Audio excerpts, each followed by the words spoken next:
and welcome to Hangouts with Visionary Leaders. And on today's show, you're going to meet a 28-year-old U.S. Marine veteran and an outdoor expeditionist who's running across the world to raise $1 million for the organization Create Global Healing. We'll hear a little bit more about that. But first, let me once again welcome you to Hangouts with Visionary Leaders on Air. I am Lisa Ingalls, your host. I am a visionaries coach, which means that I help emerging visionaries and thought leaders who know that their work in the world is also a part of their own personal awakening.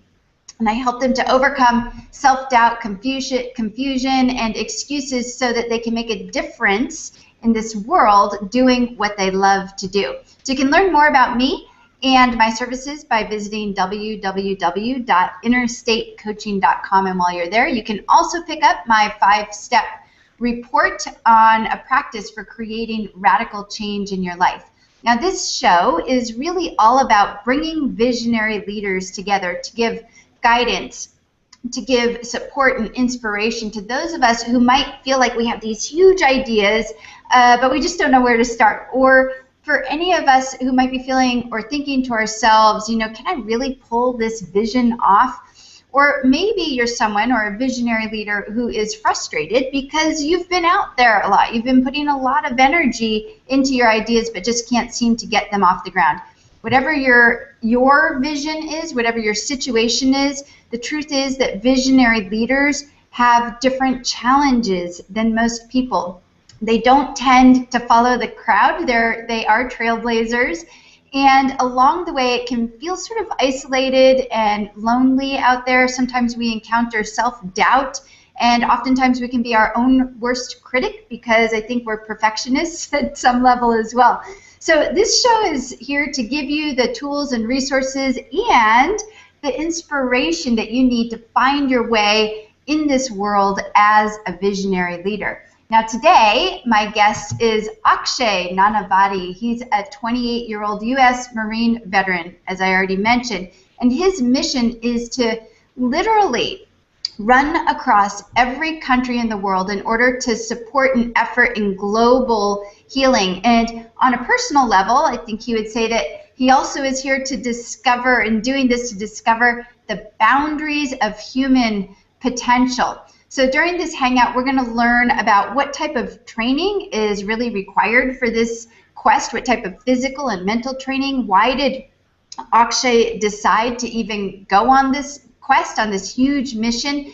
And we're also going to hopefully hear from Akshay a little bit about his 6-step formula that he created to accomplishing his mission impossible, and how we can use some of those steps or all of those steps for our own mission impossible as well. Now, if you're joining us live, please do let us know that you're here. Where are you visiting from?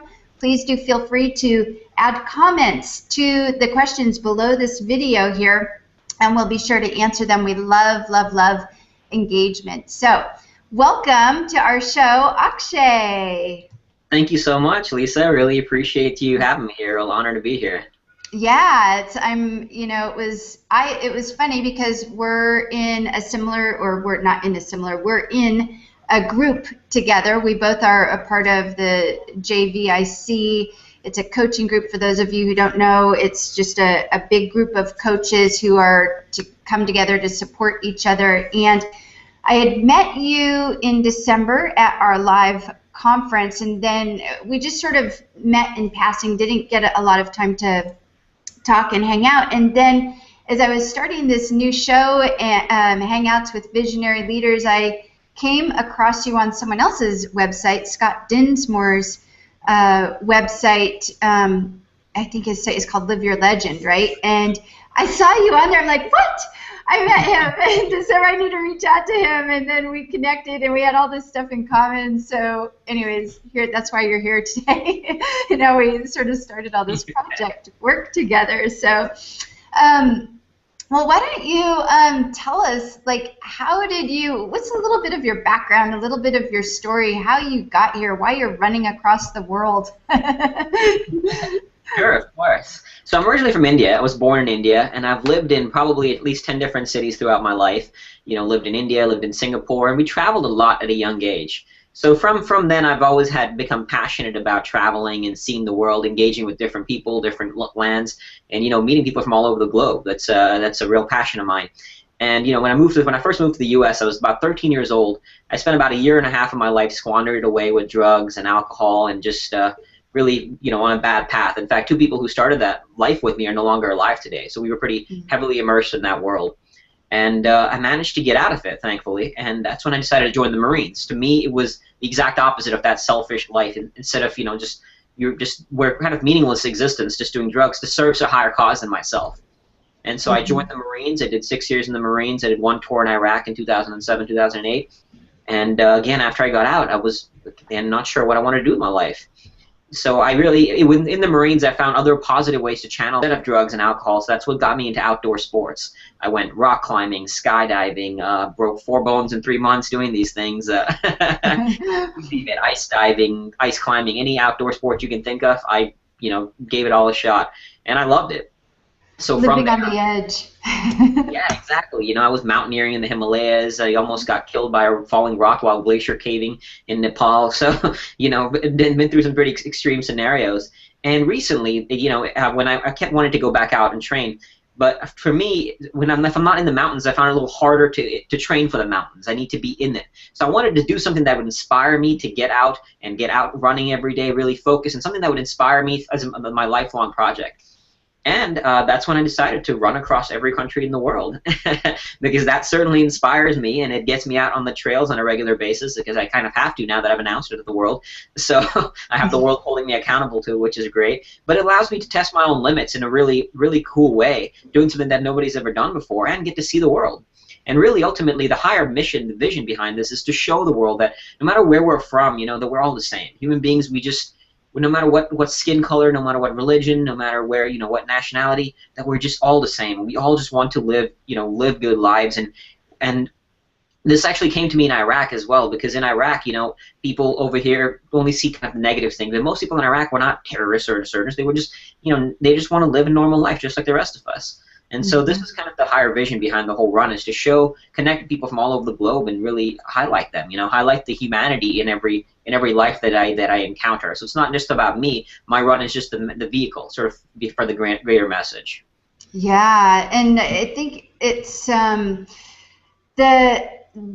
catalyst for you. I think it's really interesting, the catalyst of the drugs in your early life and losing 2 people really close to you. I think that's really like that catalyst right there to change your life, and then choosing to go into the Marines, and then you see more. Obviously, you were there for 6 years, served, you said 2 missions? One tour in Iraq. One tour. Okay, so, and during that time, the atrocities that you see, the deaths that you see there, I mean, it's an interesting, just what you must have gone through in your own personal development. Like, what is life for, and why am I here, and what is my mission, and how can I make meaning of all of this? I mean, I'm just imagining that. Yeah, no, it's definitely something you go through. Even in Iraq, I remember 2 months in, I was actually, every once in a while I'll pick up my journals from the war. 2 months in, I was angry at the world. I just didn't like the situation there. I didn't like some of my officers. I didn't like what I was in. And then I realized that the situation wasn't going to change. I had 5 more months left on tour. I could either, the external reality wasn't going to change. If I wanted to change, I had to change my internal reality. And that's when I really found, that was sort of the click that really is the foundation behind anything I do now, is that ultimately we get to create, no matter what our external realities, we get to create what we want, what we want our world to look like. So the last 5 months I actually enjoyed the experience. I got a lot out of it, and I made brothers from my people I served with out there, so it was a good experience in hindsight for sure.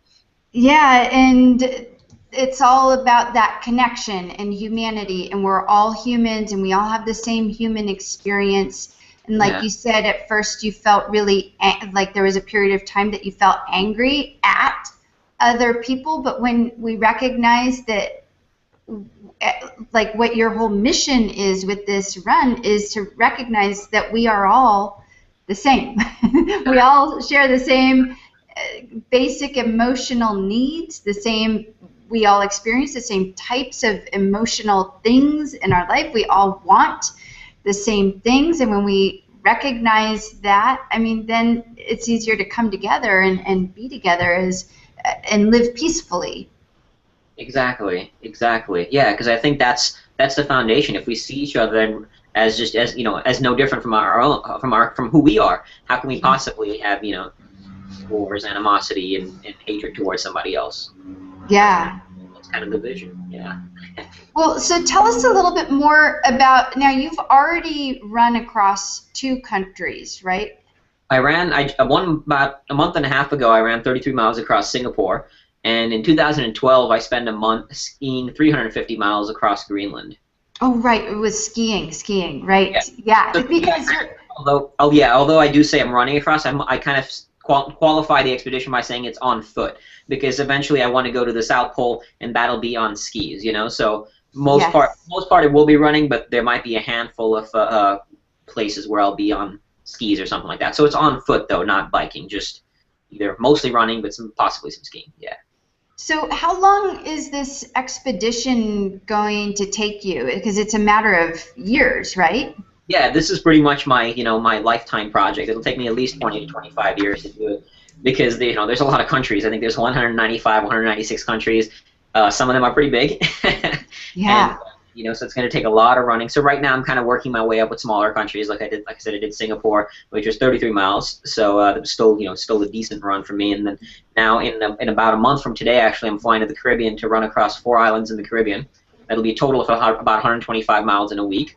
Running across that, and then in July I'm going to run across 2 countries in Europe, Luxembourg and Malta probably, which is another 54 miles is Luxembourg. So, starting to pick up my mileage, and then to start doing some of the bigger ones. Like I'm planning Portugal for early next year, which will be 400 miles, and then in 2-3 years do the U.S.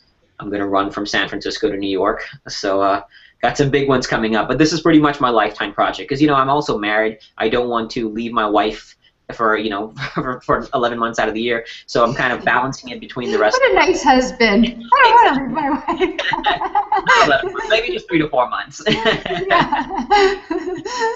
We do start a family soon as well, so with all of that, I kind of managing the runs between everything else. So how many?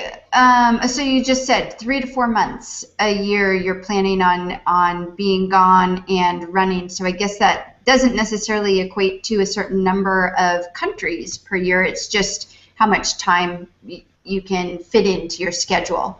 Exactly. Yeah. One of my criteria is that me and my wife decided this. I don't want to be late. I don't want to be gone for more than 2 to 3 months at a stretch. So basically, that means I need to get strong enough and fast enough to run across every country in the world within that time frame. And also I wouldn't, some countries obviously I would run through numerous at one go, but I won't run anything that requires me being away from home for more than 3 months at a stretch, just because that's, again, my own personal preference, Right. So I come back home and be with my wife as well, so. Yeah, absolutely. So how are you funding this entire expedition of yours, especially knowing that it's going to take 20 to 25 years? Yeah, how is this being funded? So right now it's I don't definitely have the means to fund all of it. It's kind of like any big journey, you got to break it down into one step at a time.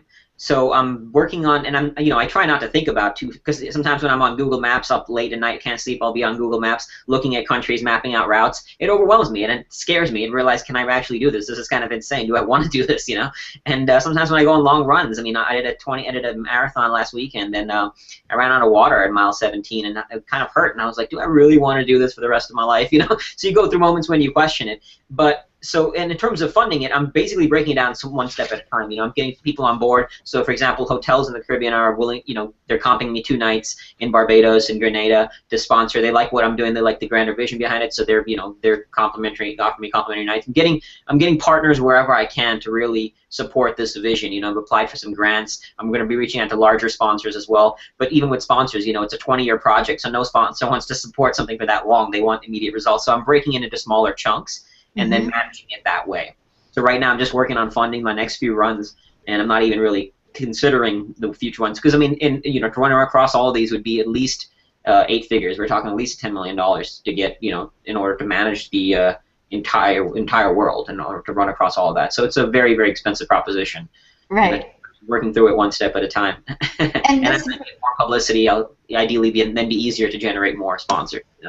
Right, and you're working on that, and in a little bit we'll be telling our viewers about how they can follow you along and just view what you're doing. So we'll get into that in a minute, but you bring up something that's critical, which is just the pure logistics of this mission impossible.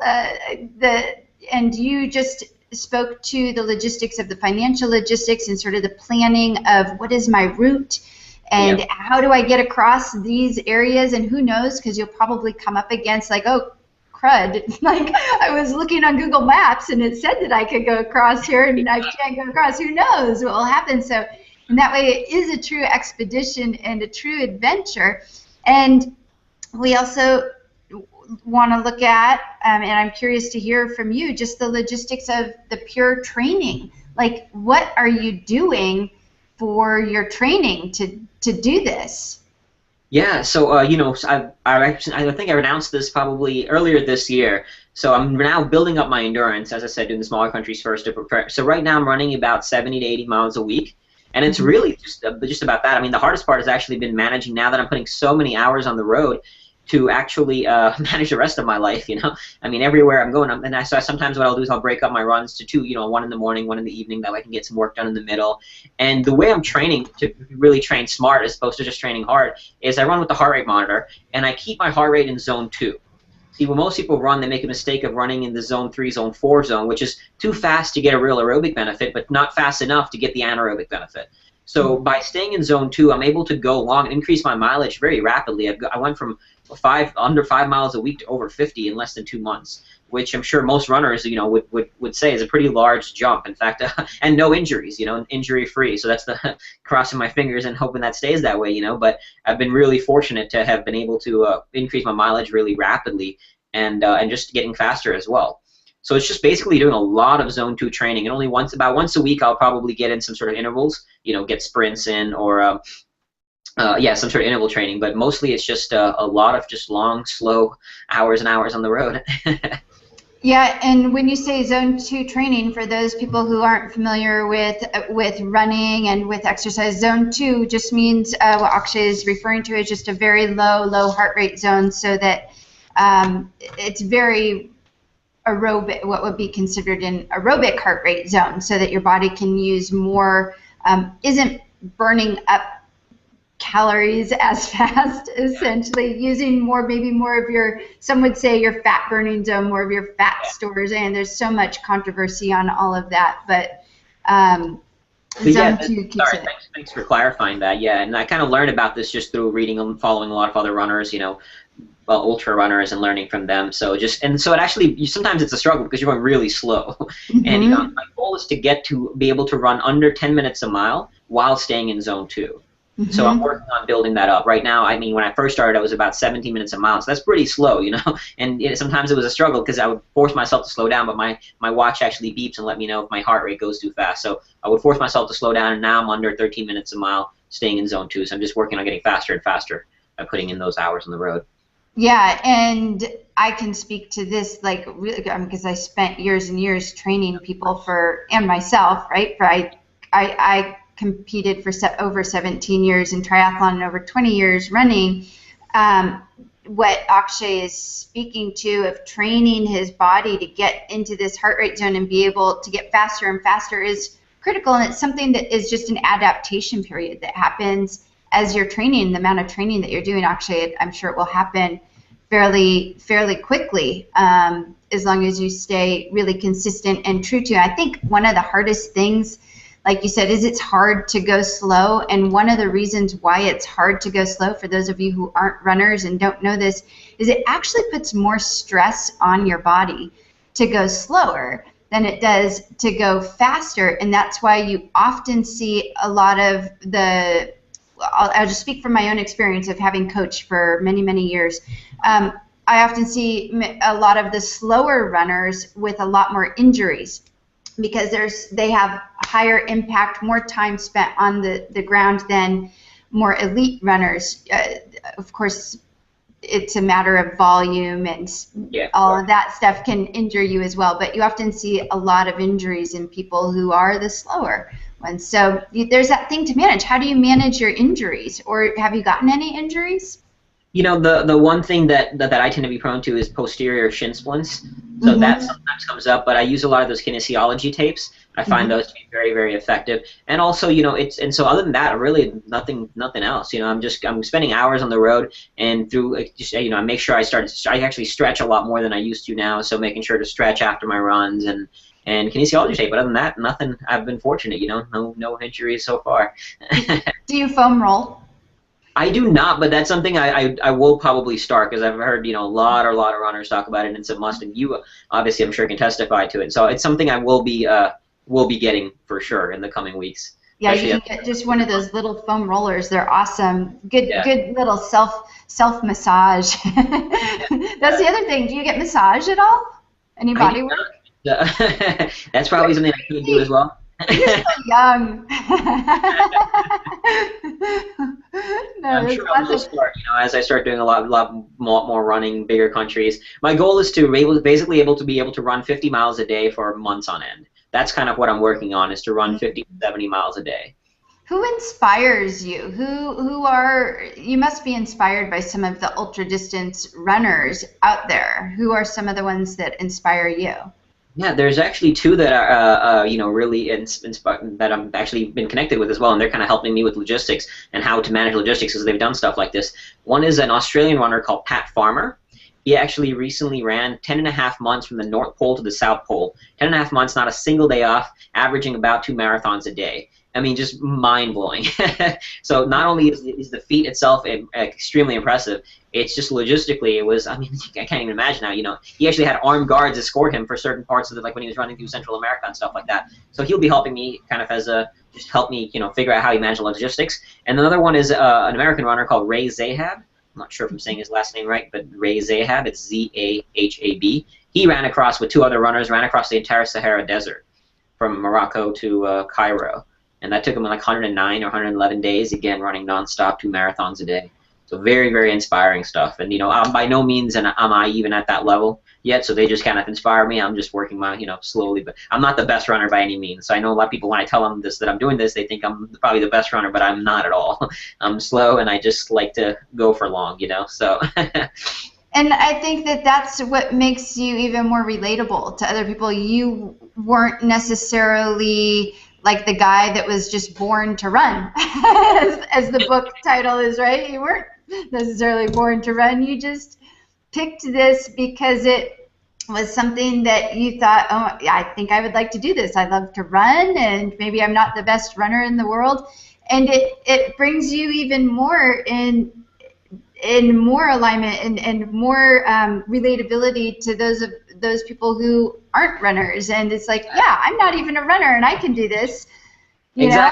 When did you start running? So in the Marines, I guess, when I you know, got off the life of drugs, probably when I was 18 years old, and you know, it's been off and on. Now it's very much on. Which is why earlier this year I was running less than 5 miles a week, which is, you know, at this point now nothing, but just because I was busy with other stuff, and I found excuses. Really, there's no other reason. But now I chose to do something that inspires me to make sure I get on the trail. You know, and like you said, I want to show people that biology does not equal destiny. You know, in fact, not only am I not a good runner, I have flat feet. I have scoliosis in my back. I have a blood condition called thalassemia, which 2 doctors told me that Marine Corps boot camp would kill me. So I'm highly unqualified to do this. and yet here, you know, just plodding along one step at a time. So anything's possible if you put your mind to it, you know. Absolutely, and that anything is possible if you put your mind to it. And so that is a perfect segue into the idea that this entire expedition is not just again, the logistics of the finances and the physical training, but there's the mental piece of this. And one of the things I've always said, especially when I was coaching athletes a lot, was how you show up for your training and racing is a reflection of how you show up for the rest of your life. And I love your posts on your blog because they really reflect that. I can really see as you're making your little videos along the way and as you're posting that this is so much more for you than just about running. Obviously, it is more because you have this huge mission, but there's a big component to it that you're bringing in, which is the life lessons and the reflections you get about yourself and about life through the journey and through the actual physical process of running. Yeah. Yeah, you know, because exercises, they've done so many studies. I just finished a book called Spark, The Revolutionary New Science of Exercise in the Brain, and it really just talks about how exercise just transforms your brain. It improves habits. They've found that it improves habits in all areas of your life, and ultimately, you know, we are creatures of habit. What we do consistently is what matters, right? So exercise is so important that way, and it really is my meditation. I mean, my ideas come to me in my runs, you know, all the things that when I run, stuff comes up, and that becomes a meditation, becomes my creative process for me. And you discover so much about yourself, you know, and like you said, about life, about yourself, about humanity. I feel more connected to my own self, to the world, to people around me, to the planet, you know, when I run, so especially if I'm running on trails, I feel connected to the earth, you know, and it's a very, very powerful emotional experience. You go through ups and downs. You know, I feel like on one run, especially on my longer runs, you get to experience the entire spectrum of life. There's moments when you're just in it, completely in the zone and fully present. You know, there's no past, no future, you're just right in the now. There's other moments when you're miserable, when your body's hurting and you're like, why am I doing this? And there's other moments of extreme joy. You know, so I get to experience everything of life, like the entire, what one human life is in one run. And it's really cool to have that experience. Yeah, I can completely relate to that in all types of the competitions that I've done, but just in training now, I don't even race anymore. I don't do crazy things anymore. But I have a saying that running is my spiritual cardiotherapy. I do have a meditation and a deep spiritual practice that I do every day, but my running is also a part of my spiritual practice, and it exactly like you said, because it takes you through this entire journey from, yeah, I feel great and I'm in the moment and I feel like I'm floating over the surface of the earth, to, oh my God, my knees are killing me, or my back hurts, or I can't breathe, and I got a side cramp, I need to stop now. So I think that's a big one. What do you have, or what would you say is one of the bigger sort of lessons you've learned so far from running that applies to life? I would say the biggest one, and this is kind of on that one of the 6 steps you were mentioning, is that in anything, to find success in any endeavor, you really have to embrace the tedious and the mundane. You know, we often, when we watch movies, everything looks so exciting, but really it's boring. You know, Darren Hardy, he's the publisher of Success Magazine, he has a great quote that says something like that: success is just a result of tedious, arduous work taken consistently over time, you know? So running for sometimes 8 hours over a weekend can be boring, you know, especially if I'm running through the same routes that I've already run through before, I've seen the place. You're just putting one step in front of the other for 8 hours, but that's the journey in life. That's what it takes to get successful in anything, whether you're an online entrepreneur like we are as well. Sitting there for hours, sometimes writing a blog post, or just sitting in front of your computer. It's not exciting always. In fact, more often than not, it's not at all exciting. It's just tedious, mundane, boring work. But you have to embrace that, and that's what it takes to get successful.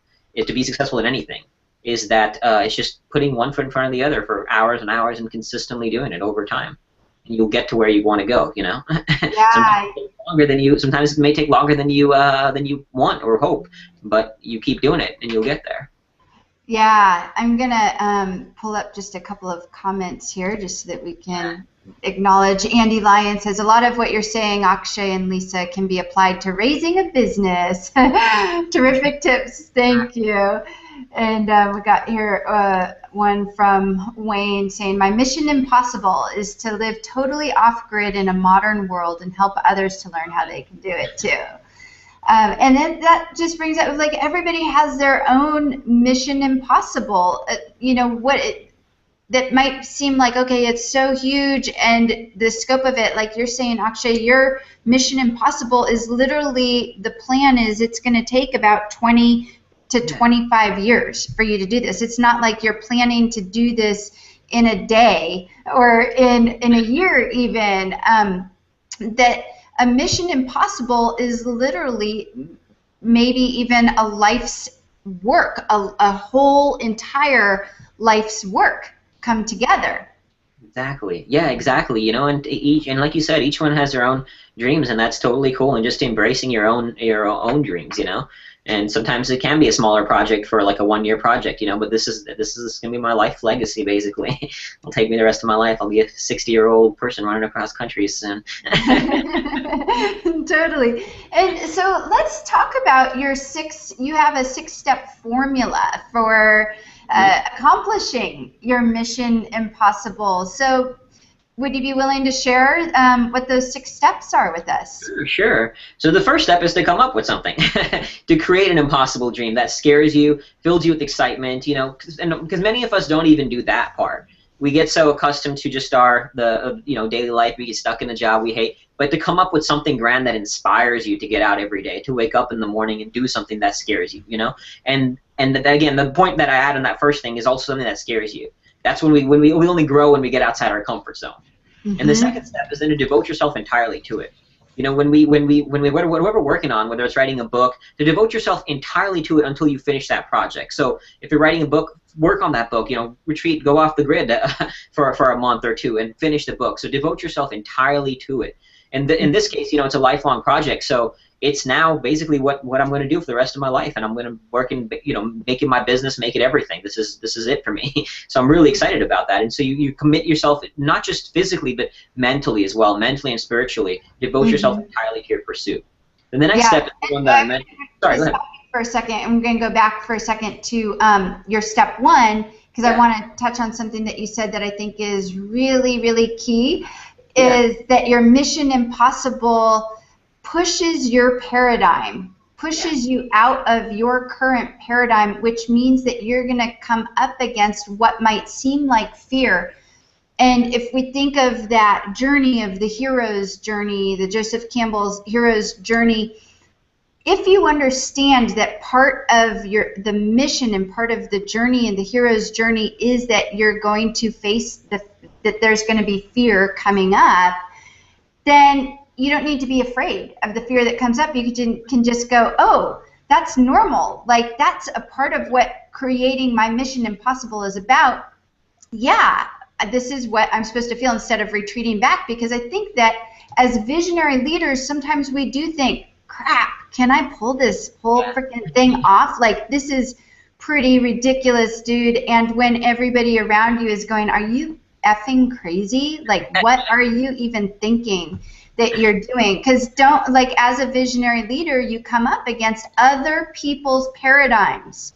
You come up against other people's paradigms, and you have to be willing to believe enough in yourself and that fear. So I don't know if you have anything to add to that. Yeah, no, that's a really good point, and it is just to accept the fact that fear is so normal part of the journey. You know, that we often have read a book called Fearless or Be Fearless. This idea that we should somehow fear is a bad thing, and it's not. You know, I did a speech at a middle school once, and these kids felt that, you know, I'm not afraid of anything. It's this false bravado, because it's as if being afraid of something makes you weak. But I find that that's the problem, is that then when we associate a negative connotation to fear, we don't do things that scare us because we don't want to feel afraid. You know, but we judge ourselves as being weak for having that fear. So accept that fear is so human part of the journey. I mean, I'm scared on a weekly basis. Before every long run that I do, I'm running about at least a marathon a week, and sometimes I'm doing 2 marathons every week. So I get scared. I get butterflies in the stomach, anxiety, you know, because I know it's going to be such a long day of running. So yeah. That's part of life. Anything grand you do, it's gonna come up, and just be okay with that.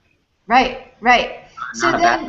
So then we touch on your second step, which is devote yourself entirely to it. And I think that in that devotion piece comes, and maybe I don't, before you go on to your other steps, I might be saying a part of another step, I don't know, but there's a piece of that devotion that requires undying faith that what you're doing has a purpose, it has a mission. As visionary leaders, it requires a level of courage far beyond what. That's why they call it the hero's journey, right?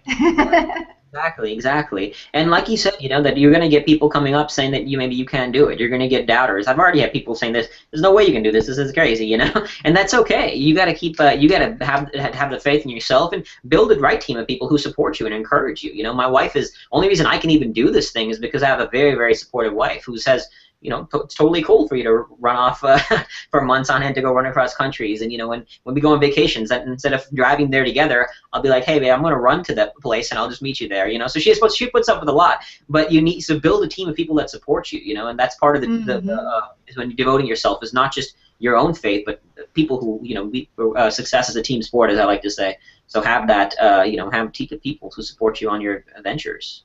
Yeah, the support of others is so critical, and I think that, again, sometimes as visionary leaders, it's hard to find the support around you. Sometimes you don't find it in your immediate family or in your friends because they have paradigms that are different than yours. And that's one reason why I created this show, is to be a meeting place for visionary leaders where you can get the support that you need, where we can interact with each other, where you can meet each other. We have visionary leaders right here who are already interacting on this hangout. So I just wanted to add that in. But I'll let you go to number 3. Number 3 is the one that I was saying earlier about embracing the boring, the tedious, and the mundane. That's embracing the tedious and the mundane. Yeah. Fundamentals that people, I think people who don't like that. It's not as inspiring, but that's part of the journey, and that's a very fundamental part of the journey. And step number 4 is, sorry, go ahead. Oh, I was going to say it is because, like you said, embracing the tedious and the mundane is just a part of what it is. That is, to me, what I would call the power of practice. You just keep doing the same thing over and over again, and in practicing it, those little tedious and mundane things become teachers for you, too. Exactly. So, yeah, I love that. I love where you're going with all this. Is awesome. I'm going to actually pull up Andy Lyons. I want to give her my lifetime I'm possible dream has been creating financial independence through doing the work I love while serving others. That's awesome. Yeah. All right. Go ahead and step 4. Yeah, okay, no, so step 4 is create more than you consume. And what I mean by that is, I think it's great to read books and learn, but most of us, we're always consuming, as in the sense, either watching TV is a process of consuming information, as opposed to consuming information, create whatever. For me, running is a process of creation. So whether it's, like in the online space, it's not just reading articles, it's about writing your own, creating products that you can sell. So, Andy, I think, mentioned financial freedom. So, instead of, it's great to learn from people who have done it, but you got, ultimately, if you want to make financial freedom or make anything happen, you got to create more than you consume. So that's step number 4. Step number 5 is what I call setting preemptive strikes. And this is all about habits. They did this, again, as I said earlier, we're creatures of habit, So they did this study in Scotland with elderly patients who were recovering from hip and knee replacement surgery. And they gave them a book, and they encouraged them to write down in detail when they would do things like go for a bath or get up and go for a walk. So some of them would write, okay, at 5 p.m. I'm going to get up and I'm going to take 2 steps, because they know that right after they get up from the chair it would hurt, And so basically plan out in detail how they would do things, anything in terms of the recovery. And those who used this process recovered almost 3 times faster than those that did not. So setting preemptive strikes is essentially about planning ahead of time for obstacles will show up. I'll give you an example of how I used it one day to get up for a 7-mile run in the morning. So I didn't sleep much the night before, and I had to do client calls in the morning. So I finished both my client calls, and I knew that I would want to go take a nap after that. So what I did was, first thing when I woke up, before I even got on my client calls, I put on my running watch, I put on my running shorts, I had my running shoes on, and I basically had myself completely ready to go out for a run. So that way, after the second client call, all I had to do was step out the door. I made it as psychologically easy as possible to manage the obstacle, which would my fatigue, that I knew would present themselves. That's what I call a preemptive strike. It's preemptively preparing, and essentially it can be just scheduling. Putting in a calendar at 5 p.m. I'm going to run. So it's planning in detail what you're going to do and when you're going to do it. Right. So so it's committing to what it is that you're going to do, but doing it in a way that you are already planning ahead for potential adversities. Yeah, exactly. Essentially. Exactly. There was a Nobel Prize-winning psychologist, Daniel Kahneman is his name. He wrote a great book called Thinking Fast and Slow, and he says how human beings, all of us, our minds are inherently lazy. We're always going to migrate to the easier course of action. So we have to prepare for that. We have to basically almost like battle our own minds, knowing that our mind is going to look for the easiest course of action. And we do that by setting these preemptive strikes.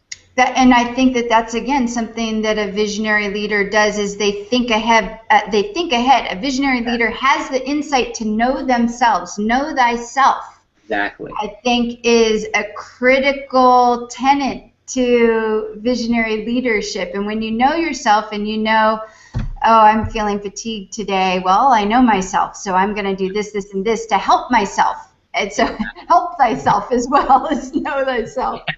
Exactly what you're saying. So, and that's exactly. And then step number 6 is basically keep taking consistent action, no matter how impossible it may seem to get to your destination. So consistency is key. That's what it takes in life. Like, obstacles are going to come up if you're aiming for something big enough. All I have to say is any project worth doing is one where at some point in the journey you're going to question why you're doing it. Yeah, and I totally. remember.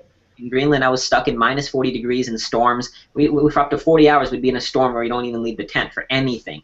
And you sometimes ask yourself, why am I here? Why am I doing this? And I go through that on my run. So I think anything that was worth doing, there's going to be a moment that says, they're going to question it. There's going to be obstacles that come up, not just outside, but internal obstacles as well. But you got to just keep taking consistent action. That's where doing something that inspires you. And that's about having that strong enough why. To go back to the first step, to kind of cycle back, it's having a strong enough why.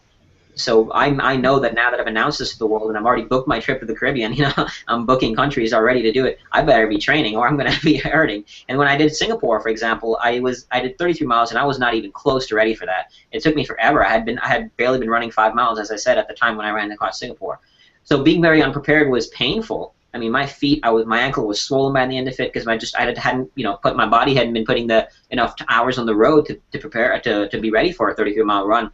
It hurt like hell. I mean, the last few miles I just was limping along, but you have a strong enough why that pushes you when the pain inevitably shows up. And I know with this journey, it's gonna hurt. I'm gonna go through cramps. I'm gonna get blisters. I'm gonna get all kinds of pain, and expecting it and being ready for it, and keep taking consistent action despite it.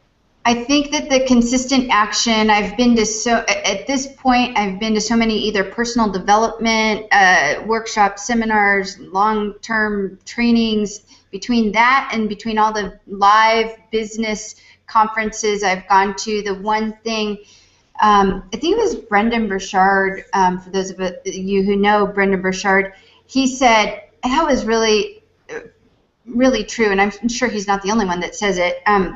He said, in this room of 500 people, or however, it was a lot of people were in the room, he said, I guarantee you only about 10%, if that, are actually going to take action on what it is that I teach in here. I'm giving you everything that you need, but I guarantee you that only about 10% of you will take action.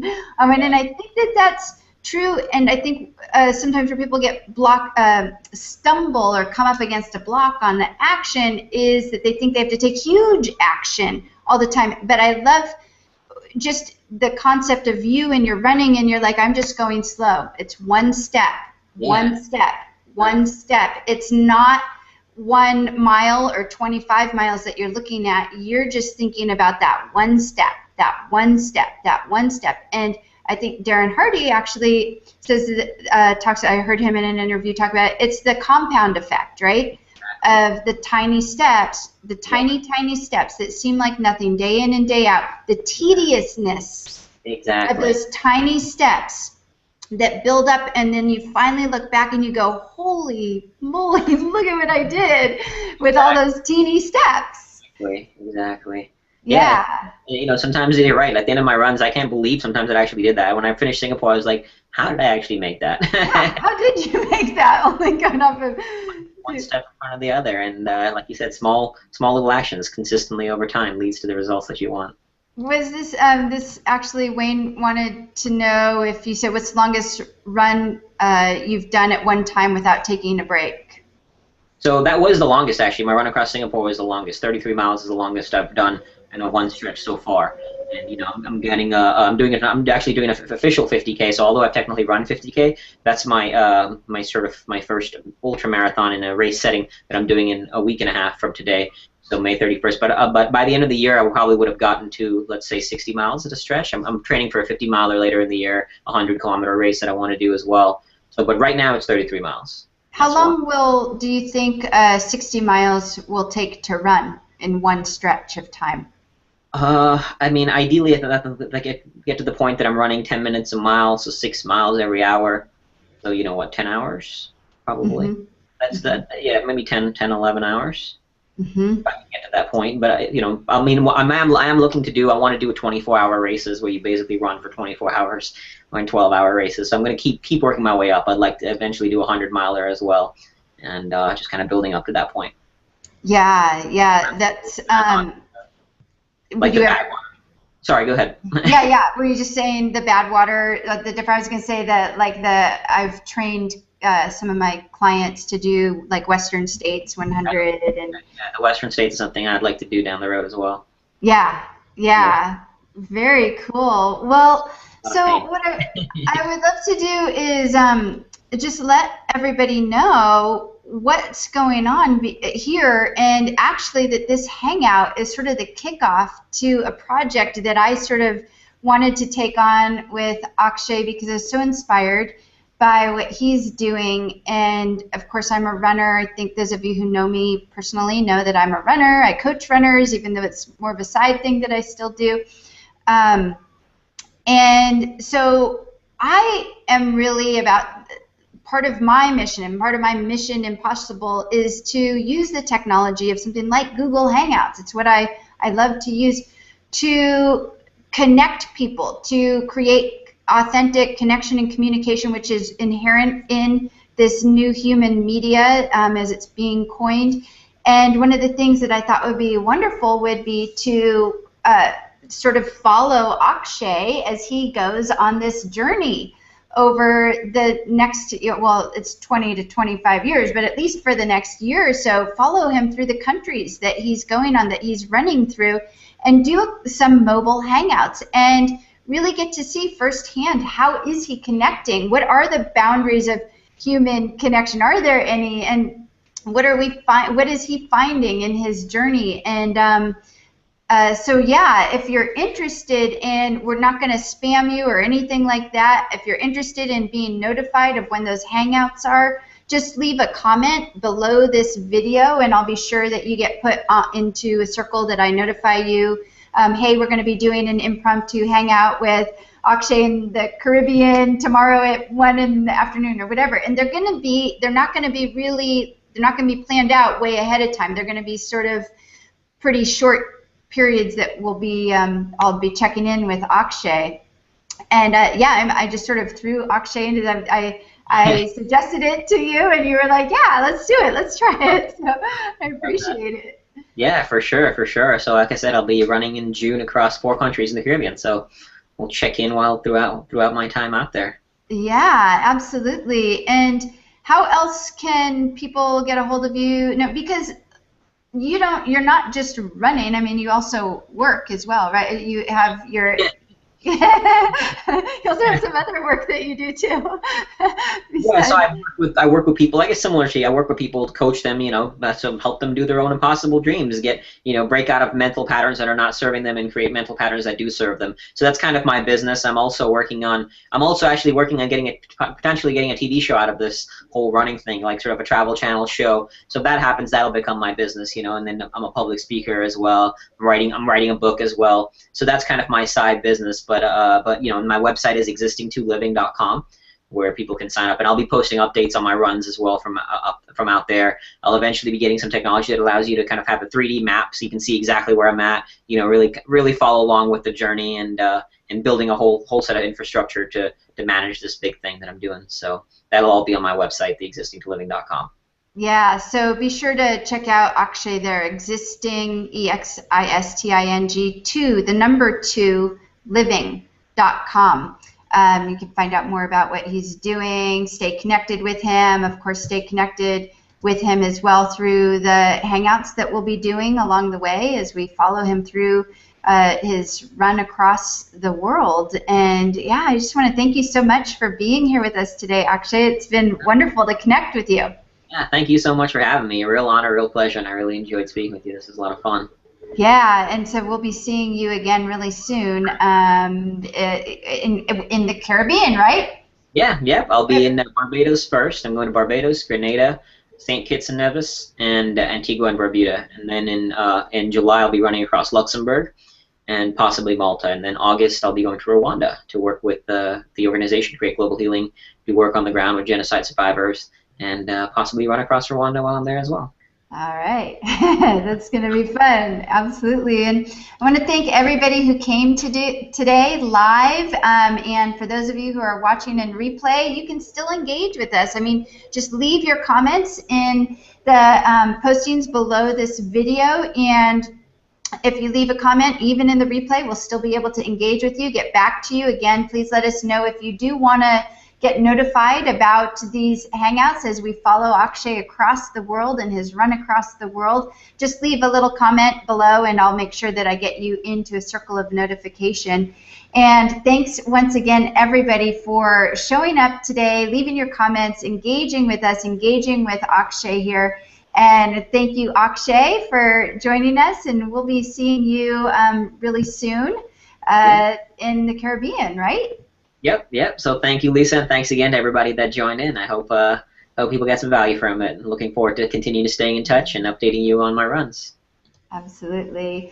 All right, everybody. Thanks for joining us today, and we'll see you again next time.